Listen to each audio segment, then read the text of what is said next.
Welcome to Head Coach Jeremy Pruitt's Monday press conference. Coach will start us off with an opening statement. Please raise your hands for questions. You know, just reviewing the Mississippi State game, it's pretty much kind of what I thought when I watched the game live. You know, we've done some really good things offensively. We turned the ball over twice in the red area in the first half, which didn't help us there. You know, we missed some throws. We had some guys open there that could have created some explosive plays.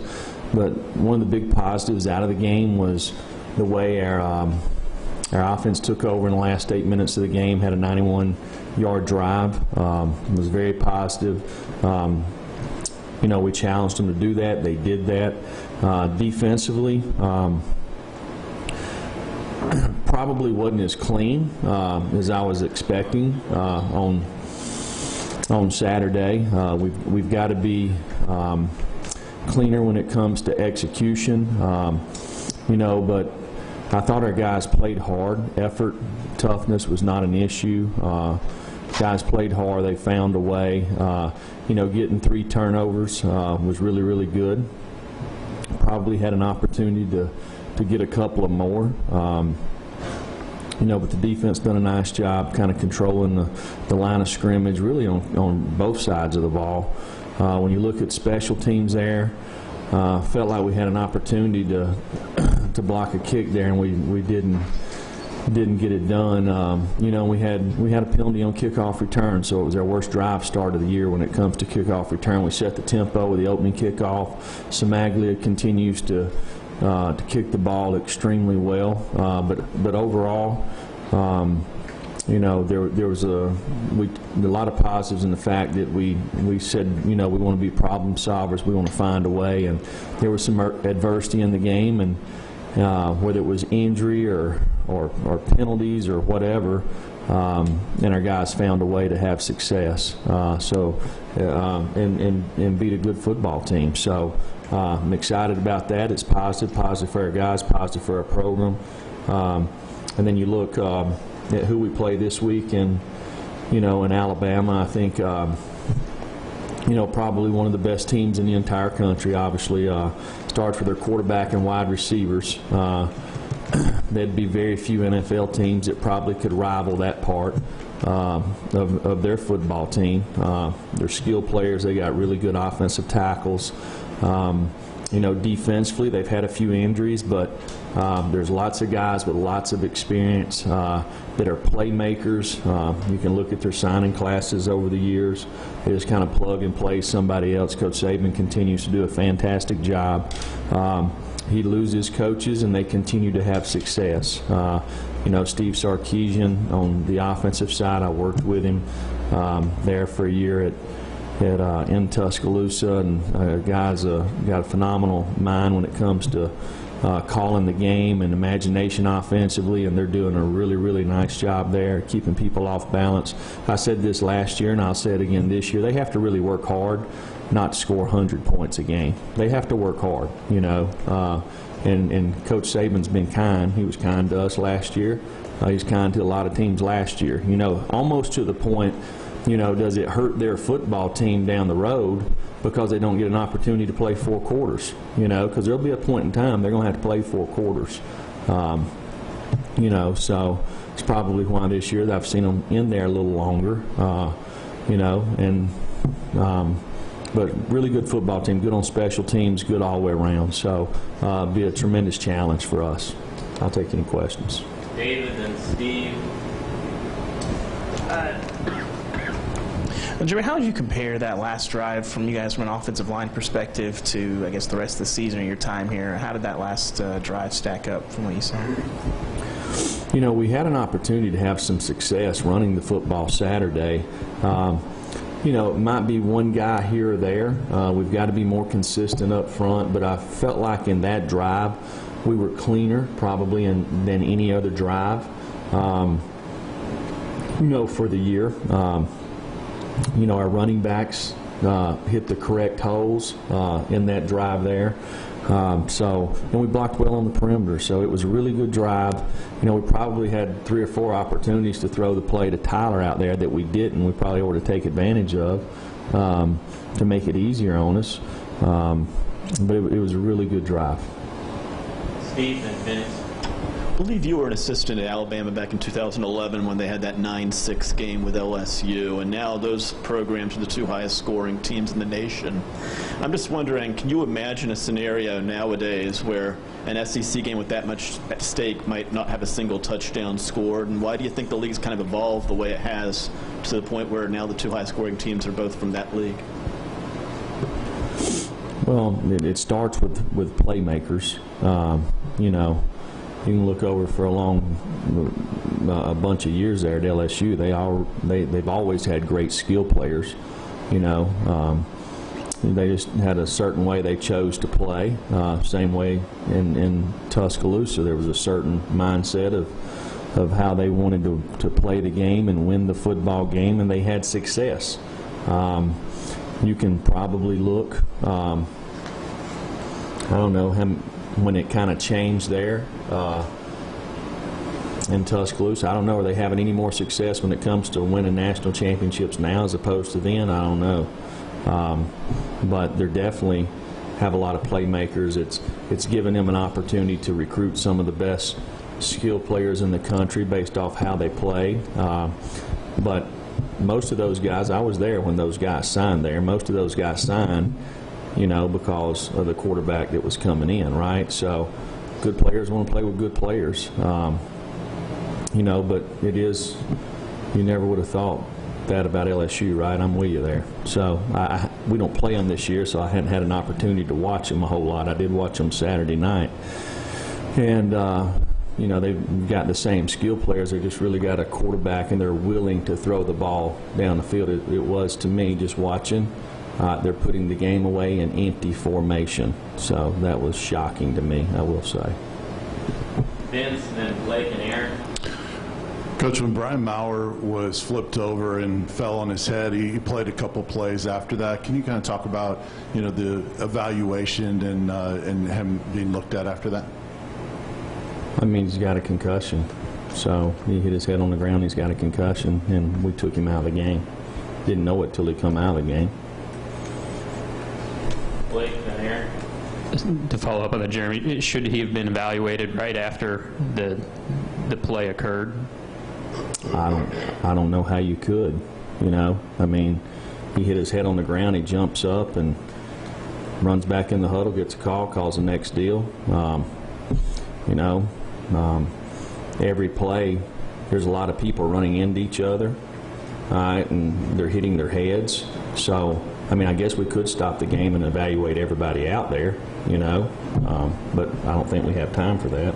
On an unrelated note, whose idea were the orange uniform pants on Saturday, and do you expect maybe we'll see them again at some point this season? Well, I'll be honest, I didn't even know we had orange pants. Okay, so I just asked Hawk if we did. He said we did, so I said, well, let's wear them, just to kind of change it up. So we did. I can remember growing up seeing, you know, Tennessee in orange at times. Not a whole lot. It's been years and years ago, but we just changed it up. Eric and Rob. Tyler Bird had a touchdown ceiling that really sealed the win. His role this year has kind of been on special teams, but made some plays for you yesterday as a receiver. Do you see him playing more receiver this year? Kind of what is his role offensively moving forward? Well, you know, he's played in every game on the offensive side of the ball. So it just so happened the balls went to him in this game, you know. So it was good, and he took advantage of it, and it was good to see. You know, Tyler works hard out there. He's really worked hard on his hands, improving his ball catching ability, and that was good to see because he's always been able to run and is a kind of a strong runner. So he took advantage of the opportunity. Coach, you guys were so good in the front seven defending the run on Saturday. Was that a reflection of just kind of hitting a home run and how you schemed them up, or is that guys getting better and executing better? I would say that it's probably a little bit of both. I mean, I felt like our coaching staff done a nice job having our guys ready for what they do. We are changing the line of scrimmage a little bit more. Are we where we need to be? Heck no. Got a long ways to go before we, stay on the other side of the line of scrimmage and control blockers and have a good understanding of exactly how to play it up there. But we are improving. We're young up front. They'll continue to get better. So it was good to see. Brian, Jesse, Rick. A couple of house cleaning things. One, what's the protocol for Brian this week in terms of when will he go back to practice? You feel like he's going to be good to go on Saturday? Two, the last 2 weeks you've moved coaches around in terms of who's up and who's down. What's the advantage to having Chris Rump and T. Martin on the sideline compared to where they were at the start of the year in the booth? Yeah, Brian took some reps last night at practice, so I mean he's going to be fine, I'm sure. But with Chris, it starts with his position. There's lots of inexperience there, so just felt like that was the best move for us. And with T, you're sitting there. We play the most guys at that position where they roll in and out, and making sure that we get an opportunity to get guys on the field. So a guy like Tyler Bird has an opportunity to catch a few balls, right? So I felt like that gave us the best opportunity to have the best substitution plan for our wide receivers. Jesse. Just as kind of a follow-up to some schematic stuff, you talked about how well the guys the assistants kind of had in the game plan on Saturday. Tennessee hadn't had 7 sacks in an SEC game in more than a decade. Did you feel like in terms of the pass rush particularly, the players really executed the plan on some of those pressure packages y'all implemented? I think so. I think we guarded them a little tighter too, and hey, their quarterbacks held the ball probably, maybe when they could have got rid of the ball, but there's probably a little bit of combination of everything. We were improving up front. We've done a nice job. Our coach has done a nice job getting our guys ready to play. Our guys executed the plan and probably covered them a little better in the back end. Rick, Austin, Marshall. Hey, Coach, they're all important, no question about it. But this particular team against this program that you spent some time with, does it have any extra special meaning for you at all? Well, if you know anything about this rivalry, which I do, anybody that's been associated with this rivalry over their lifetime, right? It's a pretty special event, if you want to call it, or ball game, or whatever you want to call it. To me, it's an event, right? The third Saturday in October, the third week of October. So whether you're on the Tennessee side, the Alabama side, kind of all the old heads, so to speak, this is the rivalry, right? So this is the game. So, I grew up watching it, had an opportunity to play in it. I've had an opportunity to coach in it now on both sides. So it is, this week does have gets you a little bit kind of going right there, I guess, so to speak. Austin, then Marshall in the back. Coach, can you just talk about Ramel Keaton and Jared Means and what those guys have done the last few weeks, and especially Ramel? Is this something you've kind of seen coming, his addition to be able to be a guy that can make some plays down the field? Ramel's made plays really all camp, going all the way back to last spring. He's been a really good playmaker. With Jawan, Marquez, Palmer. It's been hard to get these guys on the field. The first couple of games, we played Brandon Johnson too, so it was an opportunity. It's one of the reasons we wanted to move T down on the field, because we felt like our top 3 guys were probably playing more snaps than they probably should. You start getting the 65-plus range, that's a lot, especially we're kind of working on about 67 scholarships right now. These guys are also playing special teams too. So we had guys that we felt like can play winning football, but you kind of got to have a feel to when to put them in the game. And it's a lot easier for T to be right there and grab them and put them in, as opposed to telling somebody from up top. It's just tough to communicate that based off working on one line on the offensive side from the play caller giving the plays to signal in. You don't want somebody popping in, hey, put this guy in the game, put that guy in the game. So you kind of got to have a feel. So we just felt like it was better for us to get T on the field so we could do that.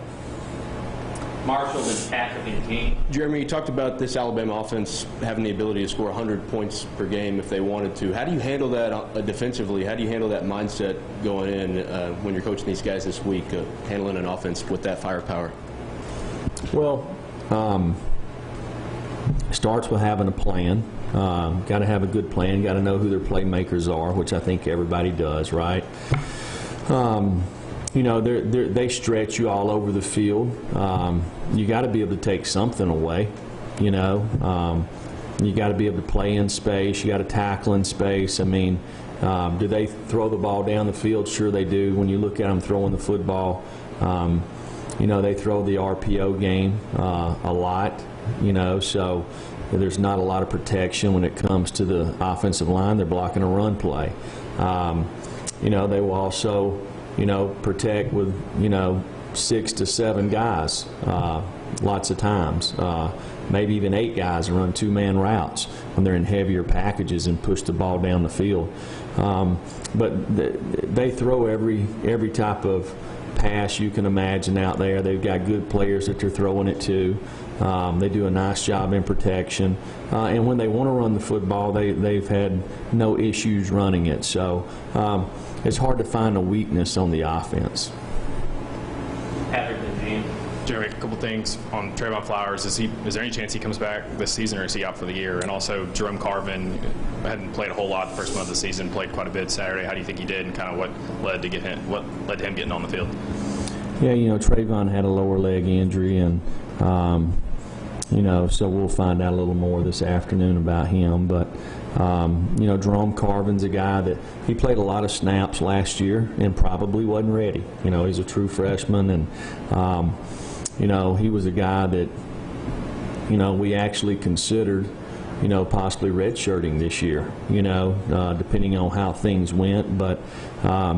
You kind of get to that point, you got to look and see how guys are going to develop. We've had so many moving parts on the offensive line, starting with, Chris Aparichny had injured his knee and had to have surgery, and then he pulls his hamstring, so you don't know what this guy's going to do.